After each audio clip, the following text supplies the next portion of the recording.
అదే RTV app వార్తల్ని క్షణాల్లో చదివే అవకాశం ఉంటుంది. ఒక న్యూస్ పేపర్, ఒక టెలివిజన్ ఛానల్ మీ చేతుల్లో ఎప్పుడూ ఉంటాయి.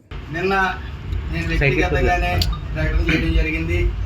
ఎవరైతే గంజాయి చేస్తున్నారో వాళ్ళ వివరాలు మాకు తెలియజేసిన వ్యక్తి ఎవరైనా కానీ వాళ్ళ వివరాలు గోప్యంగా ఉంచి వాళ్ళకి 5,000 రూపాయలు ఇస్తానని ప్రకటించడం జరిగింది. అది నేను వ్యక్తిగతంగానే ఇస్తాను తప్ప ప్రభుత్వం నుంచి కాదు. అదేవిధంగా నిన్న సాక్షి టీవీ, డప్పు టీవీ, ఆ టీవీ ఉన్నారా అయితే ఉండరు, 20 ఏళ్ళకి ఉండరు. కానీ ఏదేమన్నప్పటికీ వాళ్ళు డప్పు వాళ్ళు కొట్టుకోవడం చూస్తూ ఉన్నాం. అదేవిధంగా వాళ్ళకి ఏమి చెయ్యాలో పాల్పోక 175కి 175 వచ్చేస్తాయని ప్రచారం చేసిన డప్పులు సాక్షి టీవీకి 11 సీట్లు వచ్చిన తర్వాత మతిపోయి పిచ్చి తిరుగుతూ పిచ్చివాగులు వాగుతూ తిరుగుతూ ఉన్నారు. నిన్న గంజాయి చేసేవాడు నా వెనకాల ఉంటూ నా అనుచరుడు అంటూ అతను 175 కేజీలు 200 కేజీలు ఎంతో గంజాయితో పట్టుబడిపోయాడు ఎక్కడ హైదరాబాద్లో అని చెప్పారు.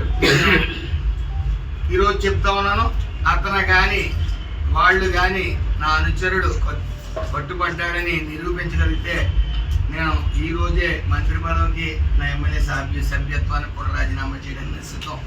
మా ప్రభుత్వం ఈ ఎన్డీఏ కూటమి పూర్తిగా కట్టుబడి ఉంది. ఈ గంజాయికి ఎట్టి పరిస్థితిలో ఉక్కుపాదంతో తొక్కుతామని. ఖచ్చితంగా ఈ గంజాయిని పెంచిపోసిన వైసీపీ ప్రభుత్వం కుర్రవాడి జీవితాలతో ఆడుకుంటా ఉన్నారు. ఉద్యోగం పెరిగిపోయింది. ఆ టైంలో గంజాయి సప్లై చేసి ఈ వైసీపీ నాయకులందరూ కూడా పబ్బం గడిపారు.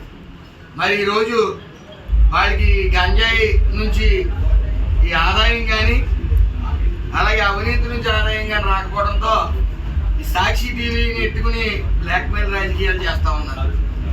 ఏదేమన్నప్పటికీ వాళ్ళ నాయకుడు, సాక్షి టీవీ అధినేత, వాళ్ళ నాయకుడు మరి అక్రమంగా సంపాదించిన ఏదైతే సంపాదన ఉందో దాని నిమిత్తం కోర్టుగా హాజరవ్వమని ఆల్రెడీ నోటీసులు ఇవ్వడం జరిగింది ఆయనకి. మరి ఆ పనిలో ఉండకుండా వాళ్ళు కష్టపడి ఎదరోళ్ళ మీద దెయ్యాలు వేదాలు వల్లించినట్టు ఎదరోళ్ళ మీద నెపం పడేద్దామని ఇదితో తిరుగుతూ ఉన్నారు. ఏదేమన్నప్పటికీ మేము స్పోర్టివ్గా తీసుకుంటాం. అలాంటి పత్రికే కాదు, అది డప్పు ఛానల్, డప్పు పేపర్ అని అందరికీ తెలుసు. వాళ్ళు డప్పాడు కొట్టుకోవడానికి పెట్టిన ఛానల్ ఇది. ఏదేమన్నప్పటికీ నిజంగా మీరు ఎంత ఉన్నారు, ప్రెస్ వాళ్ళు ఉన్నారు, సభ్య సమాజం ఉంది. ఎన్డీఏ కూటమి కలిసి వస్తుంటే మరిన్ని వీడియోస్ కోసం ఛానల్ ని సబ్స్క్రైబ్ చేయండి. లేటెస్ట్ అప్డేట్స్ కోసం వాట్సాప్ ఛానల్ ని ఫాలో చేయండి. అండ్ లింక్ డిస్క్రిప్షన్ లో ఉంది.